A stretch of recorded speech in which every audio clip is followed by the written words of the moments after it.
What's up guys, FM Campbell here and welcome to episode number 7 of the Aston Villa series. Now first of all I need to start by apologising as there's been a delay in this episode coming up. I actually had some problems with the audio files were corrupt and they would not work unfortunately. So I had to re-record everything, I'm re-recording everything now.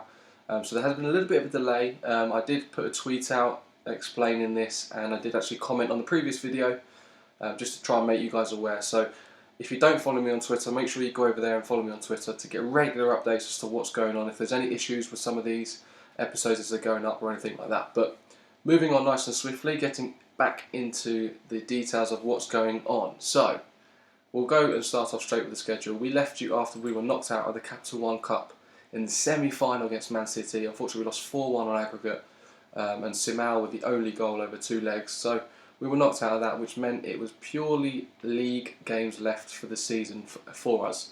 And we did start off by managing to get some revenge against Man City. And we beat them 2-1 at home, and Duvan Zapata got both of the goals, a 5th minute goal and then a 62nd minute penalty, and Aguero got their consolation goal. So huge result for us in the league, really beating a big team, especially after they knocked us out of the Capital One Cup. Great result for us. Then we moved on to the Burnley game where we won 1-0 away. Bit of a boring game to be honest with you. Jack Grealish with the only goal. It was at Turf Moor, so at the Burnley ground. Yeah, it's a cheeky 1-0. Clean sheet, it's always good. But 3 points was the most important thing. Then we played Arsenal and we unfortunately lost 2-1. We actually started off a little bit of a string of poor form, and I'll explain as to why that could have been in a second. Danny Welbeck scored twice and Jack Grealish again on the score sheet for us. But yeah, so 2-1 loss away though at the Emirates. So it's not too bad. We only lost by 1 goal. So it was quite a tight game to be fair. But yeah, ideally I'd like to be winning a lot more games than we are, especially with these 4 out of form games that we've played. And draw against Sunderland, we could have easily won. Delph for the goal, he was also injured in the game, and so was Nzogbia. And Defoe scored for Sunderland in the 62nd minute at Villa Park as well, so we're throwing away 2 points there. But then a massive 3-3 against Liverpool away at Anfield, so you could say it's a good result really. Great game for the neutrals. Raheem Sterling getting a goal in the 6th and 8th minute. We then equalised, then they went 3-0 up in the 31st minute. We then went to 3-1 with Duvan Zapata in the 39th minute and then 3-2 in the 44th minute. So it all happened in the first half. And then finally Jack Grealish got the equaliser in the 69th minute of the game, and we actually drew 3-3 at Anfield. So, I mean, I'd like to get 3 points, but it's a huge result for us, especially away at Anfield, to get a point. So I was actually quite pleased with it. On the other hand, I was not pleased with this result. We lost 1-0, although it was away at the Bowling Ground at Upton Park. Matt Jarvis with the only goal in the 16th minute. Pretty boring game. Delph again getting injured, and Carles Gill also injured as well. So this is what it does for the league. We currently sit in 6th place. We're a comfortable 10 points ahead of Everton. So I mean, we still look destined. There's 10 games to go though, so I'm not going to go into it too much. But yeah, we sat in 6th place. We are only 2 points off 5th and only 5 points off 4th. So can we press on for a Champions League spot? You never know. But yeah, I mean, I'll be happy with Europa League. We are destined. We are aiming to finish mid-table, which I believe is 8th to 12th. I think someone mentioned that in the comment section below in one of the previous episodes. So yeah, it's actually been a really successful season so far. In regards to the previous episode, we actually left you the day before deadline day. Now, a lot of things actually happened on deadline day, and I did absolutely everything possible that I could to try and get some deals over the line. Some players went on the transfer list that I was very interested in, some big name targets that I think we could still go for and still hopefully get over the line and just join us. But unfortunately at the minute, financially, it's not quite viable. Players such as Phil Jones from Man United, the English centre-back, is great on this game. Ben Davies, the Welsh left-back that plays for Liverpool, recently moved from Swansea City at the beginning of the season, or was it last season? I can't remember. Anyway, yeah, the Welsh left-back at Tottenham, with great potential. He's a great prospect for us. So, and we are looking at left back with Alex Sissoko not being quite good enough for us. So I may delve back into that. And another big one was Jordan Rhodes was also on the transfer list. Now I'm not too sure if these guys are still there. Phil Jones is. Jordan Rhodes is. Do we have any left backs on here? I think Ben Davies might have gone on the loan list and been taken off the transfer list. But Bernardo Silva, another one. So Jordan Rhodes, Phil Jones, Savic can be great on this game. Bernardo Silva's on there. Bas Dost, obviously from Wolfsburg. Then you've got Tom Cleverley, that's now on the transfer list since we sent him back to get some money when we brought in the mighty Verratti. What a player. What an unbelievable player. He's been so good for us so far. Average rating of 7.48. He hasn't scored a goal yet, but he got an assist on his first appearance. What an absolute coup for the club. Really, really chuffed for that deal. One thing to make you aware of, though, I don't think I brought up previously, he actually has a clause in the contract. So we need to be a little bit careful. He's got a minimum fee release clause for clubs in the Champions League, or the Champions Cup as it's known in the game, at 35 million. So it'll be a healthy profit of what we spent on him, and that obviously will all be up front. So trust them, we've got good revenue. But the likelihood of a big team going in for him at 35 million, it's a big hefty amount, especially from a team like Aston Villa. We only bought him for 9. So I mean, I want to keep him, but unfortunately he made that in his contract clause when we were offering him a contract as non-negotiable. That had to be in there. So it was a little bit unfortunate that we just had to agree with it. And I actually made an offer, withdrew the offer and then made the offer again, I'd say 3 or 4 times, just because I wanted to see if I can get that clause taken out. Unfortunately, every single time it ended up with the contract discussions. Unfortunately, it was always non-negotiable. He was adamant that he was having this £35 million release clause for Champions League clubs. So fingers crossed no one comes in for him, but 35 million is still a nice hefty amount for a club like Aston Villa. It would do wonders for us for the finances of the club and for us for the transfer budget. Financially, like I said, we couldn't go for some of the players that we wanted to. Phil Jones, Ben Davies, Jordan Rhodes. Unfortunately, we just couldn't afford them. I tried to sell players, I tried to offer players out, and no one wanted to buy anyone in January. So, a little bit annoyed, but there we go. So, yes, apologies that you missed the deadline date. Obviously, I did previously mention it would be covered in this episode. I'm trying to stick to that first of the month every single month, other than at the beginning of the season where we'll be sort of stretching it over. I think though at the end of the season I'll probably do a month-to-month thing just to keep you under wraps as to what's going on within sort of, you know what I mean. Moving on. Since obviously City knocked us out, the form hasn't been great, and there's been little problems with Christian Benteke starting to happen. I previously mentioned that he was starting to annoy me, so he's got slight concerns. Wants a chance in the first team, but Duvan Zapata's doing so well that unfortunately, with Benteke's injury just coming back, he's kind of second fiddle at the moment. So we're going to have to see what we decide to do with him. Hopefully we can get him back playing, but he's a little bit injury prone, so we'll have to wait and see. But talking of the actual club and the finances itself, if we go to the finances, our revenue was increased from 35% to 50%, ironically after the transfer window, so it's not really making a difference for us right now. The youth recruitment budget was spent, so we actually got a youth recruitment improved, and our youth coaching was also improved as well. So these are the finances at the moment. We've got transfer debt of 21.6 million. These are obviously some of the deals that we got over 48 months. We've got a net debt of 192 million, so we really need to get that down.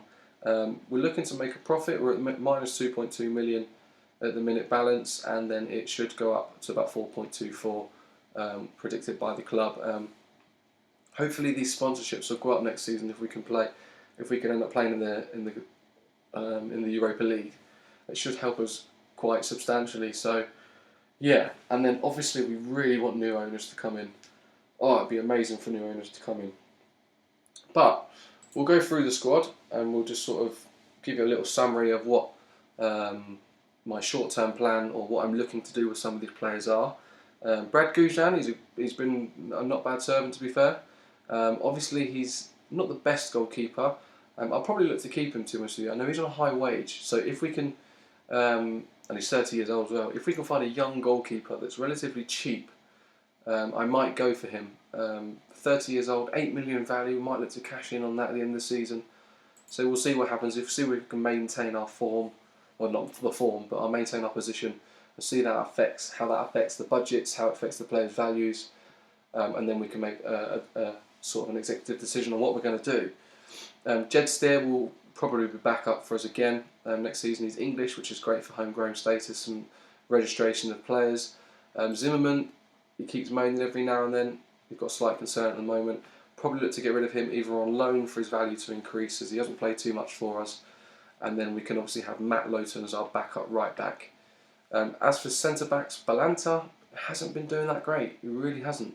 6.87 average rating. So yeah, a little bit of a concern there.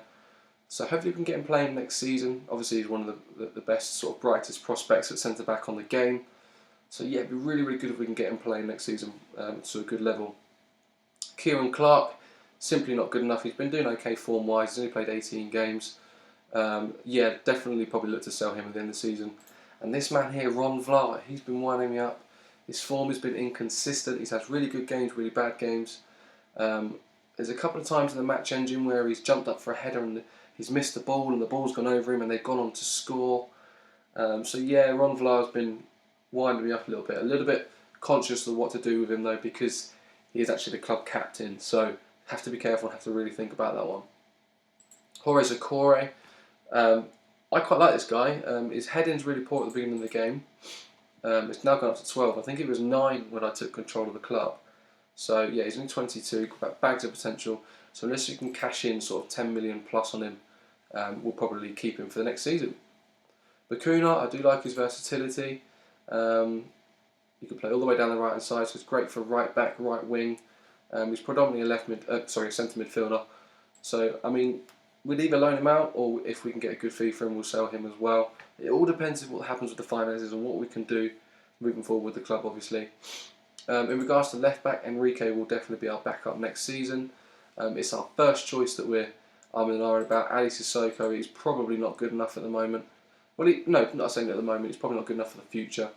He's got a nice little value there we can make some money on. He's 27 years old. I believe I can probably get a younger, cheaper set of left back that's either got better potential or is already up for a better level. We've got the two Romeros, the Romero brothers, even though they're not brothers. Gaston Gil Romero has been absolutely unreal for us. He's been doing really well, especially at the beginning of the season.